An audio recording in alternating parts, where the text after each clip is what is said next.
Bears hibernate primarily as a survival strategy to cope with food scarcity and harsh weather conditions during the winter months. Here's a detailed explanation of why bears hibernate. 1. Food scarcity.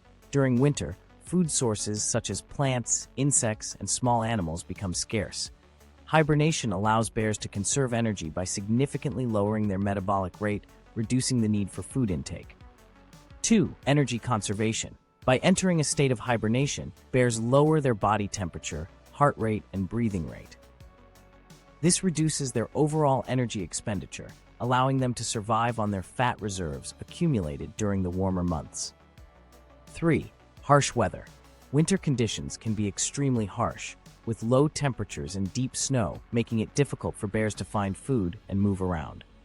Hibernation provides a safe and insulated environment for bears to wait out the winter.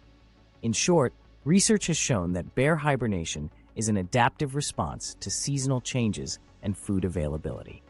Thanks for watching. Don't forget to subscribe to get further interesting and useful content.